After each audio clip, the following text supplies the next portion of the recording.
এই যে আমরা যে সময় বসবাস করছি আখিরুজ্জামান, শেষ জামানে, এই শেষ জামানের যে সময়, এই সময়টার প্রতি আল্লাহ পাক বেশি গভীর দৃষ্টি দিতে বলছেন, কারণ এটা হচ্ছে ইতিহাসের সবচেয়ে ইম্পর্টেন্ট টাইম।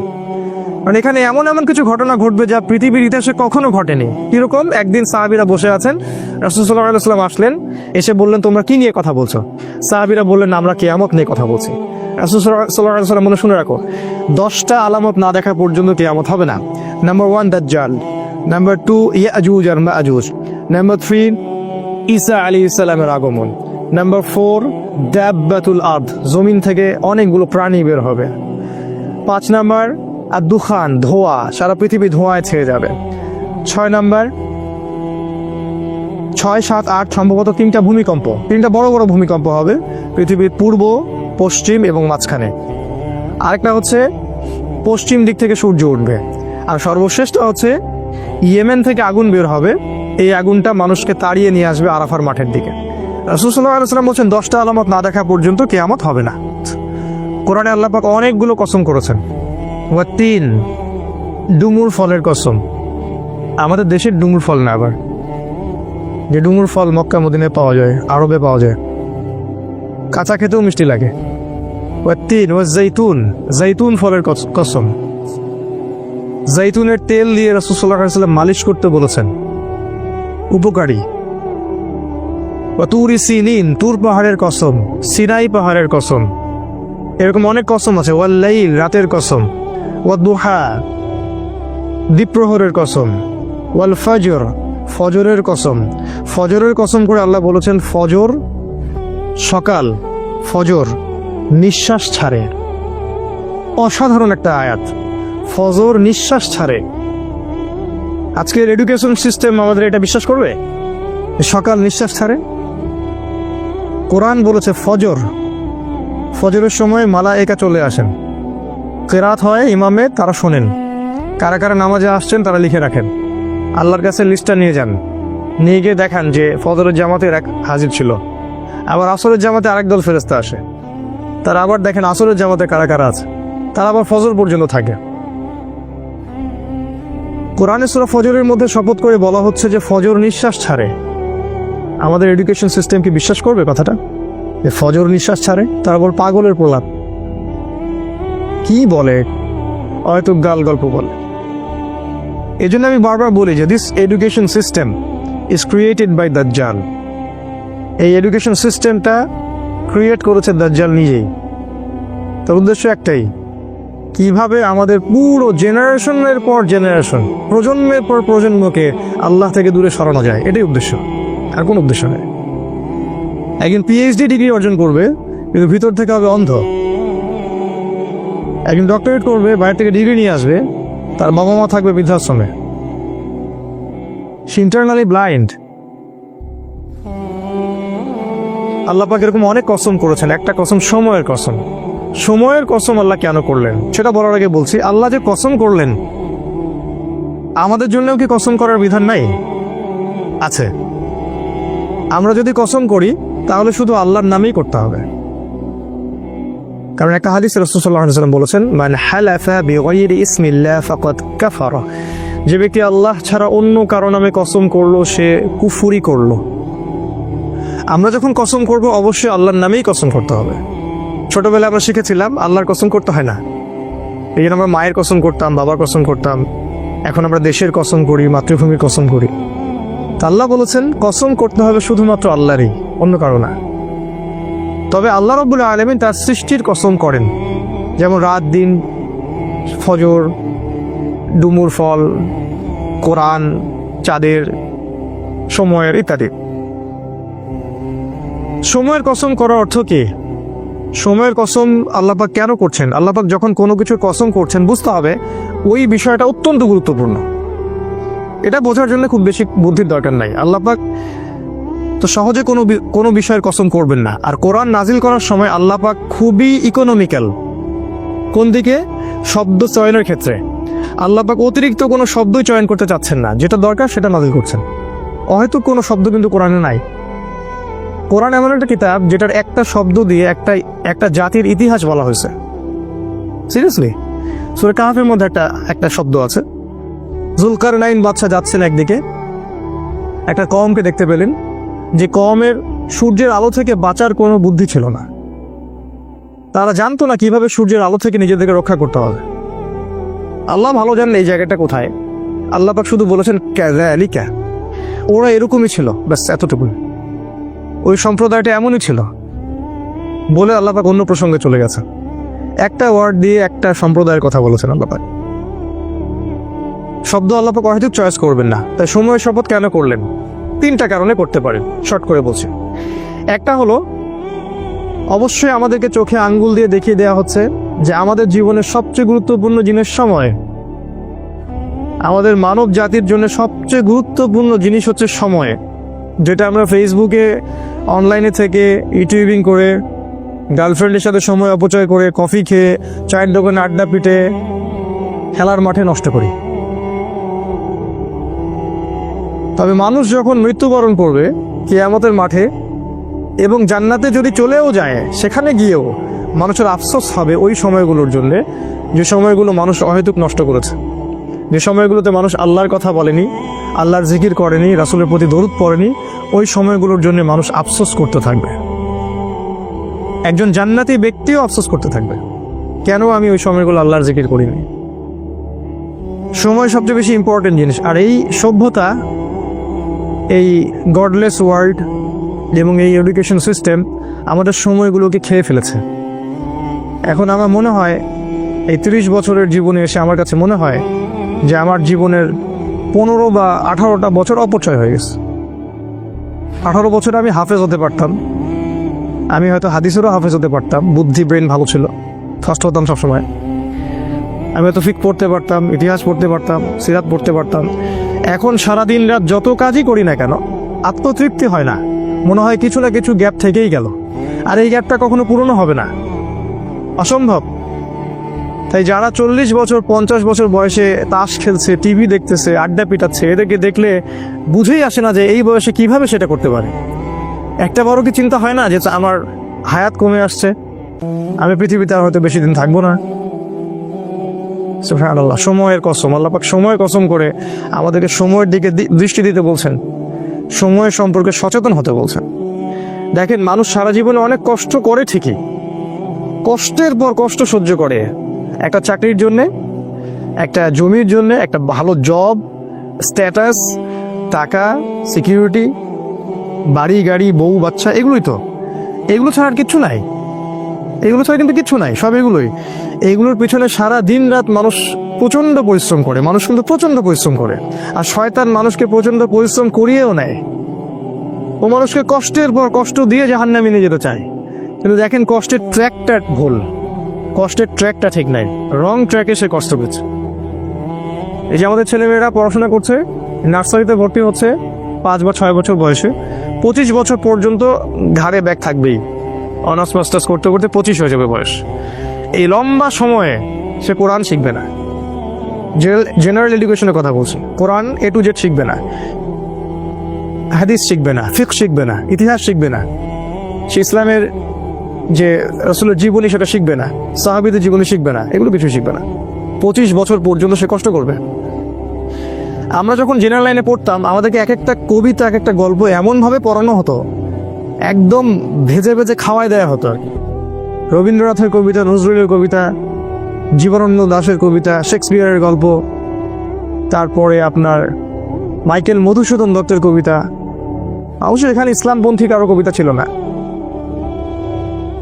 আপনার কাছে যদি মনে হয় এই পুরো প্ল্যানটা এমনি এমনি হয়ে গেছে, আপনি বোকার স্বর্গে বাস করছেন, এর পিছনে একটা মাস্টার মাইন্ড আছে। এই পুরো প্রসেসটা একদিনে হয়নি, এটাকে সাজানো হয়েছে, ঢেলে সাজানো হয়েছে, যাতে করে আমাদের প্রজন্মের বা প্রজন্ম ইসলাম থেকে দূরে সরে যায়, তাদের জীবনের বড় একটা সময় নষ্ট হয়ে যায়। সময়ের কসম করেছেন আল্লাহ, এটা একটা কারণ, সময়ের প্রতি মূল্যায়ন করা। সেকেন্ড কারণ হচ্ছে আল্লাহ পাক অতীতের দিকে তাকাতে বলছেন আমাদের দিকে, অতীতের দিকে। সময়ের কসম করে আল্লাহ পাক আমাদেরকে বুঝাচ্ছেন যে অতীতের দিকে তাকিয়ে দেখো, সময়ে সময়ে যারাই আল্লাহর বিধানকে অস্বীকার করেছে, আল্লাহ পাক তাদেরকে এই দুনিয়াতেও লাঞ্ছিত করেছেন, পরকালেও যন্ত্রণাদায়ক শাস্তি দিয়েছেন। আল্লাহ পাক সময়ের কসম করে আমাদেরকে হিস্ট্রি পড়তে বলছেন, ইতিহাস।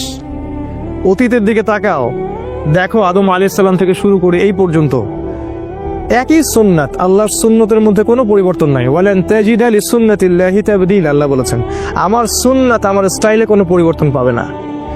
যাদের কাছেই আল্লাহ হেদায়েত এসেছে, যারা স্বীকার করে নিয়েছে, আল্লাহ পাক তাদেরকে দুনিয়া সাফল্য দিয়েছেন, পরকালও সাফল্য দিয়েছেন। আর যারাই আল্লাহর বিধানকে অস্বীকার করেছে, আল্লাহ পাক দুনিয়াতে শাস্তি দিয়েছেন, পরকালে শাস্তি দিয়েছেন। যেমন নূহ আলাইহিস সালামের কওম আল্লাহ পাক ডুবিয়ে দিলেন। আদ জাতি প্রচন্ড শক্তিশালী, নারিকেল গাছের সমান সমান একটা মানুষ, এর চেয়েও বড়, পাহাড়ের মধ্যে বাসা করে থাকে, আল্লাহ পাক ওদেরকে ঝড় দিয়ে উড়িয়ে দিলেন। শুআয়ব আলাইহিস সালামের কওম খুবই দাপটের জাতি, ওদের অপরাধ ছিল মানুষকে অন্যায়ভাবে মারতো। আমাদের ওই যে রিমান্ডে নিয়ে যেটা করে ওইটা করতো আর কি। রিমান্ডে নিয়ে গেলে যে পিটানটা পিটায়, এইগুলো তারা সমাজে মানুষকে পিটাইতো। একজন মানুষ দোষী, দোষ তো প্রমাণ হয়নি, মারা যাবে। ধরেন একজন মানুষ খুনের কারণে বন্দী হয়েছে, প্রমাণ হয়েছে কি এখনো? আপনি মারতে পারেন না তো, মেরে আপনি জবানবন্দি নিতে পারেন না, ইসলামে হারাম। চলছে এগুলো, কে বুঝাবে? শুআয়ব আলাইহিস সালাম কম এই কাজটা করতো। আরেকটা কাজ করতো, মাপে কম দিত আর মানুষের সম্পদ লুট করতো। আমাদের এই যে ব্যাংকিং সিস্টেমের মতো, মানুষকে কলা ঝুলায় টোপ দেয়। একটা বাড়ির দাম 10 লাখ টাকা, আমরা আপনার পক্ষ থেকে বাড়িটা কিনে দিব, কিন্তু আপনাকে 10 লাখের জায়গায় 30 লাখ দিতে হবে। কারণ অতিরিক্ত যে 20 লাখ দিতে হবে, এটার জন্য আমরা আপনাকে 20 বছর সময় দিচ্ছি। আর আমরা বলি হ্যাঁ তাই তো 20 বছর সময় পাওয়া যাবে, 30 অল্প অল্প করে দিব কিস্তি স্টাইলে, সমস্যা তো নাই কিছু। এই কলা ঝুলাই দিয়ে আপনার সম্পদ তারা লুটে নিল, সুদ। আরেকটা যে পেপার মানি, কাগজের টাকা। আমি তো বললাম যে আমরা সোনা নিয়ে ওদের ব্যাংকে যাই, ওদেরকে সোনা দিয়ে ডলার নেই। শুআয়ব আলাইহিস সালামের কওম এরকম কাজ করতো। আল্লাহ পাক ভূমিকম্প দিয়ে ধ্বংস করেছেন ওদেরকে, ভূমিকম্প দিয়ে। সময়ের দিকে তাকায় দেখেন, সামুদ জাতি এরকম শক্তিশালী ছিল, আল্লাহ পাক ওদেরকে বজ্রপাত দিয়ে ধ্বংস করেছেন। ফেরাউন পৃথিবীতে এমন একজন মানুষ যে মনে করতো আমি আল্লাহ, আনা রব্বুকুমুল আ'লা, আমি ছাড়া তোমাদের মহান কোনো রব নাই। আল্লাহ পাক ওকে পানিতে ডুবাই দিলেন। এখানে একটা ঘটনা আছে, অনেকদিন বলা হয়নি, বলতে যাচ্ছিলাম।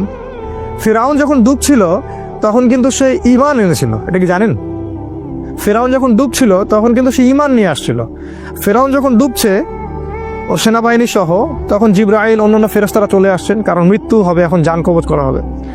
এবং যারা পাপী, ওদের জান কবজের সময় ওদেরকে চেহারার মধ্যে মারা হয়, প্রচণ্ড জোরে জোরে পিটানো হয়, থাপ্পড় দেওয়া হয়। ওরা দেখতে পারে, আমরা দেখতে পারবো। তো জিবরাইল আলাইহিস সালাম তাকে কাদা ছুটছিলেন, কাদা নিয়ে তার মুখে ছুটছিলেন। ওই সময় ফেরাউন বলেছিল যে আমানতু বিরব্বি হারুন ওয়া মূসা, আমি হারুন এবং মূসার রবের প্রতি ঈমান নিয়ে আসলাম। আল্লাহ পাক তখন বলছেন আলান, এখন, আল ইয়াউমা নুনাজ্জিকা ফি বাদানিকা, আজকে তোমার এই দেহকে আমি সংরক্ষণ করব, লিতাকুনা আয়া, যাতে করে তুমি নিদর্শন হও তোমার পরবর্তী জাতিদের জন্য। কিন্তু জিবরাইল আলাইহিস সালাম বলেছেন একটা হাদিসের মধ্যে, হাদিসে কুদসির মধ্যে, যে ওই সময় জিবরাইল আলাইহিস সালামও ভয় পাচ্ছিলেন, যে কারণ সে তওবা করছে। যদি আল্লাহ পাক এই সময় তার তওবা কবুল করে নেন আর তিনি যে ওকে মারছেন, যদি আল্লাহ পাক এই জন্য তাকে ধরেন, এই জন্য জিবরাইল আলাইহিস সালামও ভয় পাচ্ছিলেন। আল্লাহ পাকের রহমত এত প্রশস্ত, আল্লাহ চাইলে ওই সময় যদি তাকে মাফ করে দিতেন। জিবরাইল আলাইহিস সালাম বলছেন, যেদিন থেকে ফেরাউন বলেছে আনা রব্বুকুমুল আ'লা, ওই দিন থেকে আমি ওকে ঘৃণা করি, ওই দিন থেকে আমি ওয়েট করতেছি কখন সে মরবে, আমি আযাব দিব। তো এই যে ফেরাউন, সেও সময়ের স্রোতে হারায় গেল, নমরুদ হারায় গেল। এখনকার এই যুগের ফেরাউনরাও হারায় যাবে, এই যুগের নমরুদ যারা, তারাও হারায় যাবে। কোনো কিছু সময়ের মধ্যে টিকে থাকবে না। সময়ের কসম করে আল্লাহ পাক বলছেন, এই যে হিস্ট্রি দেখো, শিক্ষা নেও। আরেকটা উদ্দেশ্য হতে পারে সময়ের, সেটা হলো যে এই যে আমরা যে সময় বসবাস করছি, আখিরুজ্জামান, শেষ জামানে, এই শেষ জামানের যে সময়, এই সময়টার প্রতি আল্লাহ পাক বেশি গভীর দৃষ্টি দিতে বলছেন, কারণ এটা হচ্ছে ইতিহাসের সবচেয়ে ইম্পর্টেন্ট টাইম। মানে এখানে এমন কিছু ঘটনা ঘটবে যা পৃথিবীর ইতিহাসে কখনো ঘটেনি। কিরকম? একদিন সাহাবীরা বসে আছেন, রাসূল সাল্লাল্লাহু আলাইহি ওয়াসাল্লাম আসলেন, এসে বললেন তোমরা কি নিয়ে কথা বলছো? সাহাবীরা বললেন আমরা কিয়ামত নিয়ে কথা বলছি। রাসূল সাল্লাল্লাহু আলাইহি ওয়াসাল্লাম বলে, শুনে রাখো, 10টা আলামত না দেখা পর্যন্ত কিয়ামত হবে না। নাম্বার 1 দাজ্জাল, নাম্বার 2 ইয়াজুজ আর মাজুজ, নাম্বার 3 ঈসা আলাইহিস সালামের আগমন, নাম্বার 4 দাব্বাতুল আরদ, জমিন থেকে অনেকগুলো প্রাণী বের হবে। 5 নাম্বার আর-দুখান, ধোঁয়া, সারা পৃথিবী ধোঁয়ায় ছেয়ে যাবে। 6 নাম্বার 6, 7, 8 সম্ভবত 3টা ভূমিকম্প, 3টা বড় বড় ভূমিকম্প হবে পৃথিবীর পূর্ব, পশ্চিম এবং মাঝখানে। আরেকটা হচ্ছে পশ্চিম দিক থেকে সূর্য উঠবে। আর সর্বশেষটা হচ্ছে ইয়েমেন থেকে আগুন বের হবে, এই আগুনটা মানুষকে তাড়িয়ে নিয়ে আসবে আরাফার মাঠের দিকে। রাসূল সাল্লাল্লাহু আলাইহি ওয়াসাল্লাম বলছেন 10টা আলামত না দেখা পর্যন্ত কিয়ামত হবে না। এগুলো মেজর আলামত। এই জন্য এই সময়টা শেষ যুগের এই শেষ সময়টা বেশি ইম্পর্টেন্ট। এখানে এমন কিছু ঘটনা ঘটবে যেটা ইতিহাসে কখনো ঘটেনি। দাজ্জাল কখনো বের হয়নি, ইয়াজুজ আর মাজুজ এর আগে বের হয়নি, সূর্য কখনো আগে পশ্চিম দিক থেকে উঠে নাই, ধোঁয়ায় সারা বিশ্ব ছেয়ে যায়নি, জমিন থেকে বড় বড় জানোয়ার বের হওয়া শুরু হয়নি। এখন এমন হাদিস আছে যে ওরা মানুষের সাথে কথা বলবে। একজন পুরুষ ঘর থেকে বের হলে ঘরে ফিরে আসবে, বাড়ির দেওয়াল, ওই ব্যক্তির পা, অন্য জানোয়ার তাকে বলে দিবে বাড়িতে কি হয়েছিল। মানে এরকম প্রযুক্তি আসতেছে সামনে। সময়ের কসম করে আল্লাহ পাক এই শেষ জামানার দিকে আমাদেরকে তাকাতে বলছেন এবং এটা বলছেন এই শেষ জামানায়, এই জায়গাটা ভালো করে বোঝেন, এই শেষ জামানায় ইন্নাল ইনসানা লাফি খুসর, এই শেষ জামানার প্রত্যেকটা মানুষ ক্ষতির মধ্যে আছে। এটা আল্লাহ বোঝাচ্ছেন আমাদেরকে। আখিরুজ জামানের প্রত্যেকটা মানুষ ক্ষতির মধ্যে আছে। ইন্নাল ইনসানা লাফি খুসর, নিশ্চয়ই, ইন্না মানে নিশ্চয়ই, আল ইনসান মানে মানুষ, লা মানে আবার অবশ্যই, ফি মানে মধ্যে, আর খুসর মানে ক্ষতি। শাব্দিক অর্থ হয় নিশ্চয়ই মানুষ অবশ্যই ক্ষতির মধ্যে আছে। আখিরুজ জামান এমন একটা জামান, এমন একটা যুগ, যে যুগের কোনো মানুষ ক্ষতি থেকে বাইরে নয়। যতই দাড়ি, টুপি, পাগড়ি আর জুব্বা থাকুক না কেন, সে ক্ষতি থেকে বাইরে নয়। যে মনে করবে সে ক্ষতি থেকে বাইরে, সে বোকার স্বর্গে বাস করছে। রাসূল সাল্লাল্লাহু আলাইহি ওয়াসাল্লাম কি বলেননি আখিরুজ জামানের একটা ব্যক্তি খুঁজে পাওয়া যাবে না যে সুদ থেকে মুক্ত থাকতে পারবে? তিনি কি বলেননি এই জামানার সবচেয়ে বেশি হবে মেয়েরা, এবং মেয়েরা নগ্ন হয়ে বাইরে ঘুরবে। মুমিন ভাই, মুমিন স্বামী তাকে বাড়িতে রাখতে পারবে না, সে দায়ুসে পরিণত হবে, কিছু করতে পারবে না। শেষ জামানায় দাজ্জাল এবং তার সেনাবাহিনীরা এমনভাবে সারা বিশ্ব শাসন করবে, এতে গ্রিড থেকে মুমিন বের হতে পারবে না। সবচেয়ে বড় হাদিসটা হচ্ছে শেষ জামানায় মুমিনের হাতে জ্বলন্ত কয়লা রাখা যেমন, ঈমান ধরে রাখাটা ওই রকম হবে। নিজেকে প্রশ্ন করলে উত্তর পাওয়া যাবে আমাদেরকে সবাইকে, যে আমরা যে ইসলামটা ফলো করছি আর কি, এটা কি হাতে কয়লা ধরার মতো কিনা? আমরা যে ইসলামটা ফলো করছি আসলেই কি আমরা হাতে জ্বলন্ত কয়লা ধরে আছি কিনা? এরকম কষ্ট হচ্ছে কিনা? যদি কষ্ট হয় সুসংবাদ আপনার জন্য, যদি কষ্ট হয় তাহলে আপনার জন্য সুসংবাদ, আপনি সেই ব্যক্তি যার কথা রাসূল বলেছেন। আর যদি কষ্ট না হয় আফসোস আমাদের জন্য, আমার উপর ধিক্কার, আমি সেই ব্যক্তি যার কথা রাসূল বলেছেন নেগেটিভলি, পজিটিভলি না। কি বলেছেন রাসূল সাল্লাল্লাহু আলাইহি ওয়াসাল্লাম? সকালে মুমিন থাকবে, বিকালে কাফের হয়ে যাবে। বিকেলে কাফের থাকবে, সকালে মুমিন হবে। ইয়াবিউ রাজুলু দীনাহু লিআরদি দুনিয়া, দুনিয়ার বিনিময়ে একজন ব্যক্তি তার দিনকে বিক্রি করে দিবে। এই হলো আখিরুজ জামান। এই জামানার প্রত্যেকটা মানুষ ক্ষতির মধ্যে। তবে আল্লাহ পাক বলেছেন 4 শ্রেণীর মানুষ নয়। 4টা কাজ যারা করবে, একই সাথে 4টা কাজ, 4টার মধ্যে যে কোনো একটা নয়, 4টা কাজই একই সাথে, অ্যাট দ্য সেম টাইম 4টা কাজ যারা করতে পারবে এবং এর উপর ইস্তেকামাহ, দৃঢ় থাকতে পারবে, তারাই ক্ষতি থেকে বেঁচে থাকবে। তার মধ্যে নাম্বার 1 হচ্ছে ইল্লাল্লাযীনা আমানু, ঈমান। ঈমানটা কেন এখন আমি বুঝি। এই ওয়ার্ল্ডটাকে রিড করতে হলে, এই বিশ্বে আসলেই কি হচ্ছে এটা বুঝতে হলে আপনার ভিতর থেকে একটা নলেজ দরকার, ইন্টারনাল একটা লাইট দরকার। যার ভিতরে ঈমান নাই তার ভিতরে আল্লাহর পক্ষ থেকে নূর আসবে না, পসিবল না। যার ভিতরে, হৃদয়ের ভিতরে ঈমান নাই, আল্লাহর পক্ষ থেকে লাইট বা নূর আসবে না। আর আল্লাহর পক্ষ থেকে কলবের মধ্যে নূর না আসলে সে ভিতর থেকে দেখতে পারবে না আসলে কি হচ্ছে। যেমন আমাদের মেয়েদের কথা বলা হচ্ছে মিডিয়ায়, মেয়েরা অনেক এগিয়ে যাচ্ছে, প্রোগ্রেস, প্রগতি, সমান তালে চলছে, সম অধিকার, অগ্রগতি, তাই না? কিন্তু কোরআন, সুন্নাহ এবং আখিরুজ জামান স্টাডি করলে আমরা দেখছি যে মেয়েরা এগিয়ে যাচ্ছে ঠিকই, কিন্তু জাহান্নামের দিকে। এই যে চিন্তার জগতের বিশাল একটা পরিবর্তন। এক শ্রেণীর মানুষের কাছে এটা প্রোগ্রেস, আর আমি বলছি এটা জাহান্নামের রাস্তা। বিশাল একটা পার্থক্য না?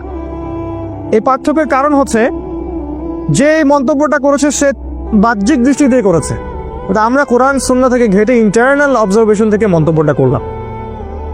এই ইন্টারনালি লাইট পেতে হলে আমাকে নূর দরকার, আর নূর আসবে আল্লাহর পক্ষ থেকে। আর কখন আসবে? যখন আপনি কোরআনের কাছে আসবেন, যখন ঈমান নিয়ে আসবেন। ইল্লাল্লাযীনা আমানু, এই হলো প্রথম। আর হাদিসে আছে, হাদিসে জিবরিলের মধ্যে ইমানের 6টা পিলার।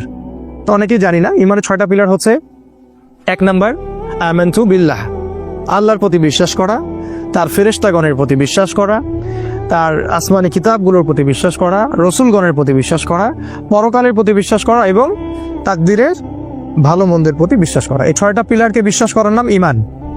এখানেও 3টা কথা আসবে, শুধু বিশ্বাস করা না, হৃদয়ে বিশ্বাস করা, মুখে স্বীকৃতি দেয়া, হৃদয়ে আগে বিশ্বাস করা, মৌখিক স্বীকৃতি দেয়া এবং কাজে বাস্তবায়ন করা। শুধু বললেই হবে না যে আমি মুমিন, কাজে প্রমাণ করতে হবে।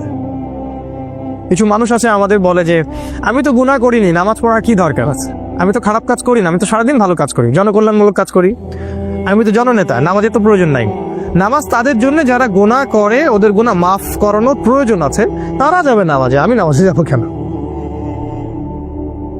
কিছু মানুষ আছে কোরআন সুন্নাহ ইসলামকে এর সামনে আত্মসমর্পণ তো করবেই না, বলে যে আমি মানবতার কল্যাণে কাজ করি, আমি জনকল্যাণমূলক কাজ করি, আমি গাছ লাগিয়ে দিই, আমি কম্বল বিতরণ করি, আমি কত ভালো কাজ করি।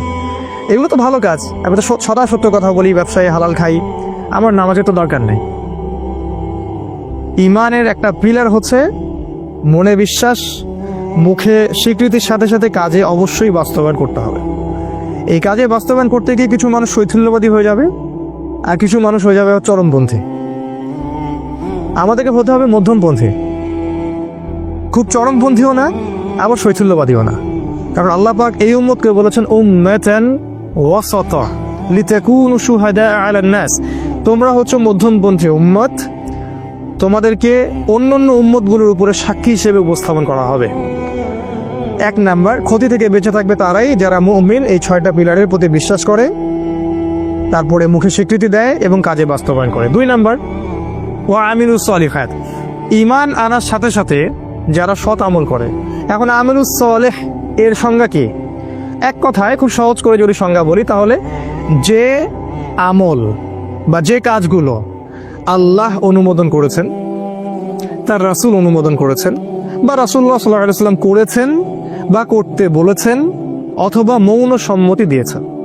সোজা সিম্পল।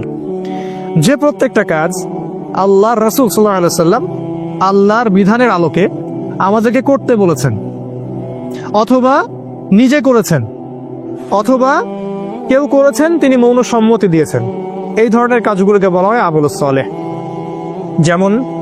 যেমন 5 ওয়াক্ত সালাত, রমাদান মাসের সওম। রমাদান মাসের কথা আসলে আমরা একটা দোয়া করে নেই, আল্লাহুম্মা, বলুন আমার সাথে, আল্লাহুম্মা বাল্লিগনা ফি রমাদান ওয়া বারিক লানা ফিহি, আমিন। অর্থ হচ্ছে আল্লাহ আমাদেরকে রমাদান পর্যন্ত পৌঁছে দিন এবং সেখানে বরকত দিন। রমাদানের আগ থেকেই রাসূল সাল্লাল্লাহু আলাইহি ওয়াসাল্লাম এই দোয়াটা করতেন, আল্লাহ আমাদেরকে রমাদান পর্যন্ত পৌঁছে দিন এবং সেখানে বরকত দিন, এবং আল্লাহ পাক আমাদের জীবনে রমাদানের সংখ্যা বাড়িয়ে দিন, আল্লাহুম্মা আমিন। যেটা বলছিলাম, আমলুস সালেহের মধ্যে আছে সালাত, আছে সওম, ফরজের কথা বলছি, আছে যাকাত, সামর্থ্য হলে যাকাত দিবেন, সামর্থ্য হলে হজ করবেন, উমরা করবেন, সদা সত্য কথা বলা, পিতামাতার খেদমত করা, আল্লাহর বিধানের উপর দৃঢ় থাকা, সুন্নাহ অনুযায়ী জীবন গড়া, এই প্রত্যেকটা কাজই আমলুস সালেহ। এমনকি বাথরুমে যদি কেউ প্রবেশ করে এবং প্রবেশ করার সময় যদি কেউ এই দোয়াটা পড়ে, বিসমিল্লাহ আল্লাহুম্মা ইন্নী আউযু বিকা মিনাল খুবসি ওয়াল খাবাইস, এই টয়লেট করার কাজটাও তার আমলুস সালেহ। টয়লেট করার সময় বের হওয়ার পরে যদি সে বলে গুফরানাকা, অথবা একটা দোয়া আছে আলহামদুলিল্লাহিল্লাযী আযহাবা আনিল আযান ওয়া আফানি, এই কথাগুলো যদি বলে সেটাও আমলুস সালেহ। স্ত্রী সহবাস করবে কেউ, স্ত্রী সহবাস করা, স্ত্রীকে চুমু খাওয়া, এটাও আমলুস সালেহ। স্ত্রীর হাত ধরে বসে থাকা আমলুস সালেহ। স্ত্রীর হাত ধরে চাঁদ দেখতে যাওয়া, তার সাথে গল্প করা, সময় কাটানো আমলুস সালেহ। স্ত্রী সহবাস করার আগে কেউ যদি দোয়া পড়ে বিসমিল্লাহ আল্লাহুম্মা জান্নিবনা শাইতান ওয়া জান্নিবিশ শাইতান মা রাযাকতানা, তার সহবাসটার জন্য সে নেকি পাবে, সেক্স করলে নেকি পাবে। সাহাবীরা অবাক হয়ে জিজ্ঞাসা করলেন, এটাও নেকির কাজ? আল্লাহ রাসূল বললেন, এই কাজটা যদি তুমি স্ত্রী ছাড়া অন্য কারোর সাথে করতা তাহলে কি সেটা জেনা হতো না, গুনাহ হতো না? সাহাবীরা বললেন, হ্যাঁ হতো। যদি তাই হয় তাহলে স্ত্রীর সাথে করলে ওটা নেকিও হবে। ইসলামের মতো সহজ রিলিজিয়ন কোথাও পাবেন না। খেতে বসেছেন, খাবেন, খিদা লাগছে এই জন্য খাবেন, বিসমিল্লাহ বললেন, খাওয়া শুরু করলেন, প্রথম লোকমার সাথেই বললেন আলহামদুলিল্লাহ, আল্লাহ পাক বলছেন আল্লাহ ওই বান্দার প্রতি সন্তুষ্ট হয়ে যান। আমল সালেহ। কোরআন তেলাওয়াত করছেন, আমল সালেহ, প্রতি হরফে 10 নেকি পাচ্ছেন। জিকির করছেন, সুবহানাল্লাহ, আলহামদুলিল্লাহ, আমল সালেহ। সারাদিন আপনি যদি রাসূলের স্টাইল ফলো করেন, সকাল থেকে নিয়ে একদম ঘুমানো পর্যন্ত, ঘুমাবেন, ঘুম তো রেস্ট, ঘুমানোর আগে একটু ওযু করলেন, বা ওযু সম্ভব না আপনি দোয়াগুলো পড়লেন, পরে ফু দিলেন, সূরা বাকারার শেষ 2 আয়াত পড়লেন, বিসমিল্লাহ আল্লাহুম্মা বিসমিকা আমুতু ওয়া আহইয়া, পরে ঘুমিয়ে গেলেন। পুরো ঘুমটা আপনার আমল সালেহ। ওই ঘুমের মধ্যে যদি আপনি স্বপ্ন দেখেন, স্বপ্নে আপনি জেনা করতেছেন, ওটার জন্য কোনো দোষ নাই, ওটার জন্য কোনো দোষ নাই, মাফ হয় না স্বপ্ন অনেক সময়, ওটার জন্য কোনো গুনাহ নাই, কারণ আপনি দোয়া পড়ে ঘুমিয়েছেন, শয়তান আপনাকে ডিস্টার্ব করেছে।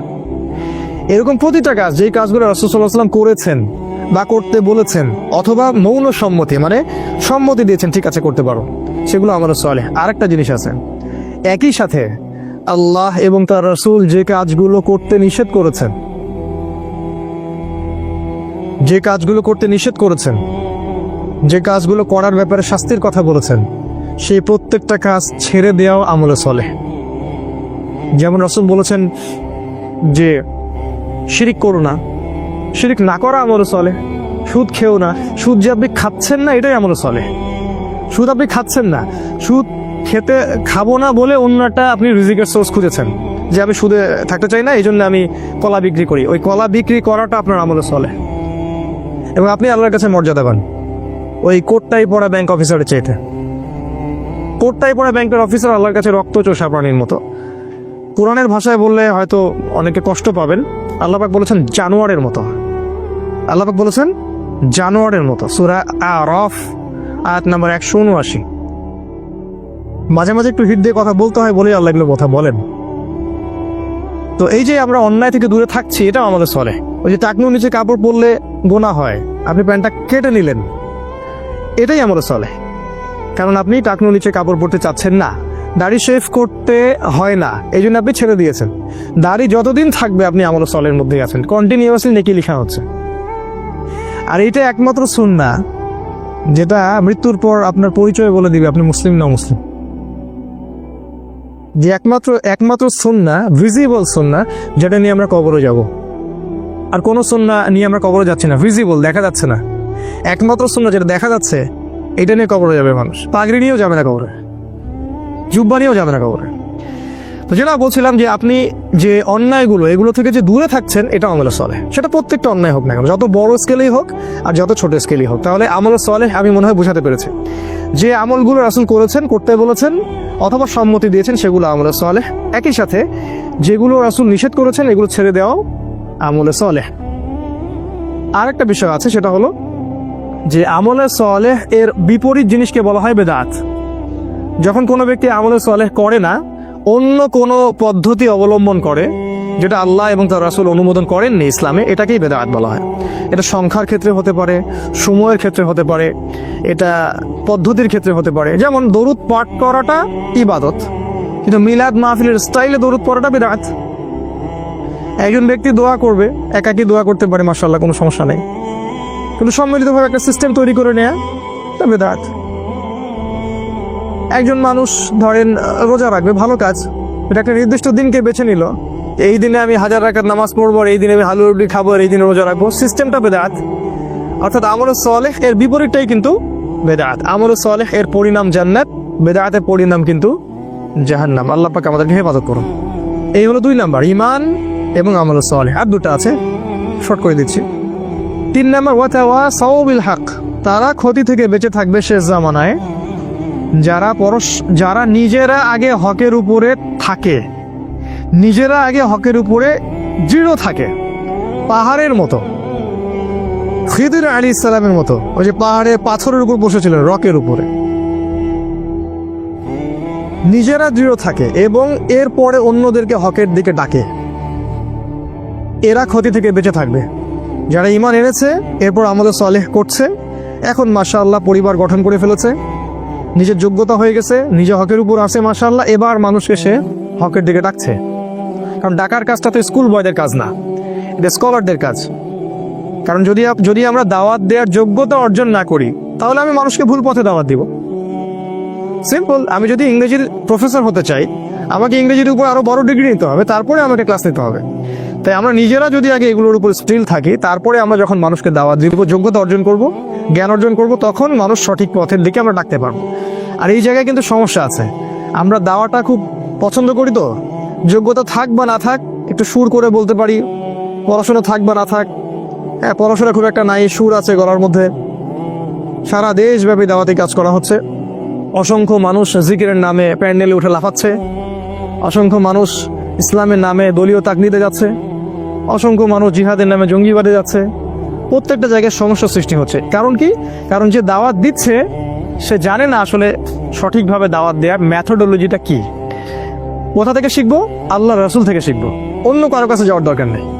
শুধু রাসূল সাল্লাল্লাহু আলাইহি ওয়াসাল্লামের জীবনের দিকে তাকাবেন, জীবনের কোন জায়গায় কোন অবস্থায় তিনি কিভাবে দাওয়াত দিয়েছেন, ব্যাস। জীবনের কোন সিচুয়েশনে তিনি কেমন করে দাওয়াত দিয়েছেন। মক্কায় তিনি মূর্তির সামনেও নামাজ পড়েছেন 13 বছর, তখন মূর্তি ভাঙার মতো সিচুয়েশন ছিল না। মদিনায় খেলাফত কায়েম হওয়ার পরে আবার যখন মক্কা পুনরুদ্ধার করা হলো, তখন তিনিই আবার মূর্তি ভেঙে দিলেন, নিজের হাতেই মূর্তি ভাঙলেন, যা আল হক ওয়া যাহাকাল বাতিল বললেন। তাহলে দুটা সিচুয়েশন আলাদা ছিল। দায়ীকে বুঝতে হবে তার যোগ্যতা কতটুকু, তাকে কোন সিচুয়েশনে কি বলা যাবে কি বলা যাবে না, কি কোন দিকে মানুষকে ডাকতে হবে, কোন সময়ে কোন দিকে দাওয়াত দিতে হবে। এখন উম্মার যে সময়, এই সময়টা মানুষকে ছোট ছোট ইখতিলাফি বিষয়ের দিকে মতভেদ করার সময় নয়। এখন আমরা এমন একটা সময় আছি যে আমরা এন্ড টাইম, শেষ সময়ের দিকে যাচ্ছি, যখন সারা বিশ্ব একত্রিত হয়ে আমাদের বিরুদ্ধে প্রোপাগান্ডা চালাচ্ছে। আর এই সময় যদি আমরা বিভিন্ন দলে উপদলে ভাগ হয়ে থাকি, তাহলে আমাদের ওই যে হাওয়া বেরিয়ে যাবে, আল্লাহ পাক সূরা আনফালে বলেছেন, বাতাস বের হয়ে যাবে, হাওয়া বের হয়ে যাবে, তোমরা পাগুলো স্থলিত হবে, এক ভাইকে মারবে আরেক ভাই হাসবে, এক ভাইকে মারবে আরেক ভাই হাসবে, বলবে আমাকে তো মারে নাই, আমার দলকে তো কিছু বলেনি, সমস্যা নাই। তো বোকা বুঝতে পারেনি যে পরে ওর কাছে ওরা আসতেছে। তো এটা হবে। তাহলে হকের দাওয়াত দেওয়ার আগে আমাদেরকে হকটাকে চিনতে হবে, হক চিনতে হবে, এবং এর উপরে আগে নিজেদেরকে দৃঢ় থাকতে হবে, তারপরে গিয়ে আমাদেরকে অন্যকে দাওয়াত দিতে হবে। এবং দাওয়াত দেওয়ার সময় আমাকে পরিবেশ পরিস্থিতি এবং সময় বুঝতে হবে, কোন সময়ে কোন প্রেক্ষাপটে কিসের দাওয়াত দিতে হবে। এবং এই দাওয়াত দেওয়ার সময় হতে হবে মানুষের সাথে নরম, উদার। একটা মানুষ এখনো ইসলামের বেসিক কোনো বিষয় জানেই না, ধরেন সে সলাতই আদায় করে না, এখন আপনি কি সবার আগে ওকে সলাতের দিকে ডাকবেন, নাকি ওকে আপনি বুকে হাত বাঁধা শেখাবেন? কি করবেন বলেন তো? আপনার বুদ্ধিমানের কাজ কি? অ্যাটলিস্ট তাকে আগে সলাতের দিকে তো ডাকবেন। সে নামাজ পড়তেছে মাশাআল্লাহ, এখন নিয়মিত জামাতে আসে, মাশাআল্লাহ হৃদয়টা পরিবর্তন হচ্ছে, আস্তে আস্তে আস্তে আস্তে আপনি ওকে মাসআলাগুলো বোঝান। আমরা কি করি? আমরা প্রথমে আক্রমণ করি, যেখানে যাই এটা ঠিক না, ওইটা ঠিক না, আপনার এটা ভুল হয়েছে, আপনার এটা ঠিক না। এতে করে কি হয়? ওরা তো এই ব্যাপারটাকে ভালোভাবে দেখেই না, বরং এখানে ওরাও তখন ডিফেন্সিভ হয়ে যায়, ওরাও তখন বলে যে না আমাদেরটাই ঠিক। ওরাও মাহফিল করবে আপনার বিরুদ্ধে, আমরাও মাহফিল করবো ওদের বিরুদ্ধে। এই হচ্ছে উম্মার সার্কাস। শব্দটা কি বললাম আমি? সার্কাস। এখন এই বাংলাদেশে এই সার্কাস চলে। হকের দাওয়াত দেওয়ার জন্য হকের সংজ্ঞা জানতে হবে। আল্লাহ পাক সূরা কাহাফের মধ্যে বলেছেন, আয়াত নাম্বার 23 বা 24, আল্লাহ বলছেন ওয়াকুলিল হক মির রব্বিকুম, হক সেটাই, সত্য সেটাই যেটা তোমার রবের পক্ষ থেকে নাজিল হয়। ফামান শাআ ফালইউমিন, যার ইচ্ছা হয় সে ঈমান নিয়ে আসুক, ওয়ামান শাআ ফালইয়াকফুর, যার ইচ্ছা হয় সে অস্বীকার করুক। ইন্না আ'তাদনা লিযালিমিনা নারান, আর আমি আল্লাহ জালেমদের জন্য আগুন প্রস্তুত করে রেখেছি। আল্লাহ পাক হকের সংজ্ঞা দিলেন, হক সেটাই যেটা আল্লাহর পক্ষ থেকে নাজিল হয়। তাহলে আল্লাহর পক্ষ থেকে কি গণতন্ত্র নাজিল হয়েছে? ধর্মনিরপেক্ষতাবাদ, কমিউনিজম, আমাদের সেকুলারিজম, আমাদের এই যে ইউনাইটেড নেশনস জাতিসংঘ, আমাদের ইসরায়েলের ব্যাংকিং সিস্টেম, এগুলো আল্লাহর পক্ষ থেকে নাজিল হয়েছে। কি নাজিল হয়েছে আল্লাহর পক্ষ থেকে? এক সময় আল্লাহর পক্ষ থেকে তাওরাত নাজিল হয়েছিল, ওই তাওরাতই ছিল ওই সময়ের হক, ওই তাওরাতটা ওই সময়ের হক ছিল। এরপরে জাবুরটা ওই সময়ের হক ছিল, ইনজিলটা ওই সময়ের হক ছিল। এখন কিয়ামত পর্যন্ত হকের মানদণ্ড কোরআন এবং সুন্নাহ, এর বাইরে যাওয়ার কোনো সুযোগ নাই। জীবনের প্রতিটা ক্ষেত্রে যদি এটার উপর আমল একজন ব্যক্তির না থাকে, সে ব্যক্তি নামে মুসলিম হতে পারলেও কাজে এখনো পরিপূর্ণ মুসলিম হতে পারেনি। এটাকে বলা আত্মসমর্পণ। এই হকটাকে আমরা আগে চিনলাম, এরপরে আপনি হকের দিকে মানুষকে দাওয়াত দিবেন। আর আমি বললাম দাওয়ার ক্ষেত্রে আমাদেরকে হতে হবে একটু লিবারেল, একটু নমনীয়, মানুষকে আগে বেসিক জিনিসগুলোর দিকে নিয়ে আসা, তারপরে আপনি আস্তে আস্তে কঠিন জিনিসগুলো আলোচনা করেন। আর সবচেয়ে বেশি যেটা ইম্পর্টেন্ট, এই শেষ জামানায় সবার মাঝে একটা মৈত্রীর বন্ধন তৈরি করা বেশি ইম্পর্টেন্ট। সে যে কোনো সংগঠন করুক না কেন, সে যে কোনো দল করুক না কেন, আমাদের দেখা উচিত ওর মধ্যে ভালো কতটুকু আছে। হানাফিদের মধ্যে ভালো আছে, আহলুল হাদিসদের মধ্যে কিছু ভালো আছে, তাবলিগের মধ্যেও দেখবেন আপনি কিছু ভালো আছে, জামাত ইসলামে দেখবেন আপনি কিছু ভালো আছে, চরমনায় দেখবেন কিছু ভালো আছে। সবারই মধ্যে কিছু না কিছু ভালো অবশ্যই আছে। আপনি কেমন করে বুঝবেন কোনটা ভালো কোনটা খারাপ? ওই যে বললাম, হক থেকে বুঝতে হবে। হকের মানদণ্ড দেখে আপনাকে ডিসাইড করতে হবে যে এটা ভালো এটা খারাপ। আর একান্ত যদি নাই পারি ডিসাইড করতে আমি, তাহলে সমসাময়িক যত ওলামায়ে কেরাম আছে তাদের কাছে যাব, গিয়ে বলবো, পরামর্শ করবো যে আসলে কোনটা সত্য কোনটা মিথ্যা, এবং তারপরে আমি যাচাই বাছাই করে দেবো কোনটা সত্যের বেশি কাছাকাছি। আর যদি দেখা যায় দুইটা অপশন দেখা যাচ্ছে, এটাও ঠিক ওইটাও ঠিক, যেমন ধরেন সুবহানাল্লাহ এটা 33 বার করে পড়া যায়, 33 33 33, আর লাস্টে একবার লা ইলাহা ইল্লাল্লাহ ওয়াহদাহু লা শারীকা লাহ, তাই না? কি জানি লা ইলাহা ইল্লাল্লাহ, হ্যাঁ মাশাআল্লাহ, লাহুল মুলকু ওয়া লাহুল হামদু ওয়া হুয়া আলা কুল্লি শাইইন সহি সহি। একটা হাদিসে আরেকজন সাহাবীকে রাসূল বলছেন 33 33 34 বার আল্লাহু আকবার। এটা কি সহিহ? এটা সহি। তাহলে কখন আপনি ওইটা আমল করেন, কখন এটা আমল করেন, বৈচিত্র্য থাকলো। বেতের সালাত কত রাকাত পড়েছেন রাসূল? 1 3 7 5 9, কোনটা সহি? সব সহি। এখন কিছু মানুষ বলবে আমরা গোলালু মার্কা আলেম, সবই সহি বলে। এক জায়গায় এই কথাটা বলে আসলাম মিঠাপুকুর জায়গিরহাটে, তো পরে একজন খুবই খেপে গেছে আমার উপরে, খাবার টেবিলে আমার উপর খুব আক্রোশ ঝাড়লো, বলল যে আপনি গোলালু মার্কা আলেম, আপনি সবগুলোকে সহি বললেন। আমি জিজ্ঞাসা করলাম বেতর সালাত কোনটা সহি? বললো যে আমি তো অত পণ্ডিত না, পড়াশোনা জানি না, বলে চলে গেল। এই যে আমাদের আচরণগত সমস্যা, এটার কারণ আসলে অজ্ঞতা এবং আমাদের সব নলেজগুলো না থাকা। এরকম প্রতিটা মাসালা আপনি দেখবেন, ওই যে পায়খানা করতে বসা থেকে শুরু করে ঘুমানো পর্যন্ত যতগুলো আমল আমরা করি, প্রতিটা আমলেই একাধিক অপশন আছে। একবারে হাঁটু গেড়ে বসার অপশন আছে, এক পা ডান পা খাড়া করে বসার অপশন আছে পায়খানাতে। খাওয়ার টেবিলে বসার মানে নিচে যখন বসি হাঁটুর উপরে বসার অপশন আছে না? তাশাহুদের মতো বসার অপশন আছে না? কোনটা সহি? করবেন দুটোই সহি। আপনি সালাতে দাঁড়াবেন, কখনো 2 রাকাত সুন্নত পড়ার অপশন আছে, কখনো 4 রাকাত আছে না? কখনো বেতর 1 রাকাত পড়ার অপশন আছে, কখনো 3 রাকাত আছে না? কোরআন তেলাওয়াত করবেন, অপশন নাই? অপশন আছে। আপনি যে কোনো সুন্নার দিকে যান, ঘুমাবেন, ঘুমানোর সময় অনেক দোয়া, কোনটা সহি? সবগুলাই সহি। সূরা কাফিরুন পড়ে ঘুমানোর হাদিস আছে, সূরা কাফিরুন, অনেকে বলবে এটা নাই, আছে, হয়তো সে জানে না। তাই আমাদেরকে এই জায়গায় যেটা করতে হবে যে সব ডাটাগুলোকে এক জায়গায় আনতে হবে। যদি আমার কাছে না থাকে, আমি ওলামায়ে কেরামদের বই পড়বো, সহযোগিতা নিব, এবং সবার মাঝে ঠিক আছে ভাই আমি বুঝতে পারতেছি ওরটা হয়তো একটু দুর্বল, আমারটা বেশি সহি, আচ্ছা ঠিক আছে, সে সেটা করতেছে, করুক। আমি তাকে হিকমার সাথে একসময় বুঝাবো যে ভাই এটা যেটা বেশি সহি, আপনি চাইলে এটা করতে পারেন, আমার কাছে এটা ভালো মনে হয়। মাশাআল্লাহ। কোনো ইমামের মধ্যে কি কোনো দ্বন্দ্ব ছিল? হানাফি মাযহাবের ইমাম শাফি মাযহাবকে ঘুষি মারতেন নাকি? আমরা এগুলো করি কেন? আমাদের এগুলো অজ্ঞতা অথবা হিংসা অথবা হঠকারিতা, এগুলোর কারণে করি। এতে করে আমাদের একটা লাভ হয়, সেটা কি জানেন? আমরা ইহুদি খ্রিস্টান এবং জায়নিস্টদের দাসে পরিণত হই, এটা আমাদের লাভ হয়। আমরা ইহুদি খ্রিস্টান এবং জায়নিস্টদের দাসে পরিণত হই, কারণ ওরা বিভক্ত উম্মাকে সুযোগ পেয়ে ধ্বংস করার পথ খুলে যায়। এটা হলো হকের দাওয়াত আমরা দিব। আর একটা হলো সবর, এটা বলে শেষ করছে, সবর ওয়াতাওয়াসাউ বিস-সবর, হকের দাওয়াত দেওয়ার সাথে সাথে যারা সবর করে। আচ্ছা, দাওয়াতের সাথে সবরের সম্পর্ক কি?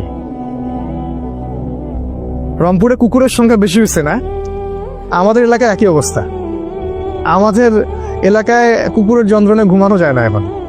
আর একটা বিষয় আমি দেখছি, আমাদের এলাকায় অনেক বৃত্তশালী আছে, তো বৃত্তশালীদের টাকা রাখার জায়গা নাই, আর বাসায় হয়তো আল্লাহ এবং তার রাসূলের প্রতি সেই রকম তাওয়াক্কুল আছে কিনা আল্লাহ ভালো জানেন, তো সবাই কুকুর পুষতেছে বাসায়, সম্পদ পাহারা দিচ্ছে কুকুররা।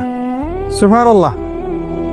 জানেন এই ব্যাপারেও হাদিস আছে যে বিনা প্রয়োজনে যদি কেউ কুকুর পালে, কথাটা মনে হলো, দেখেন এটা উপকার হবে।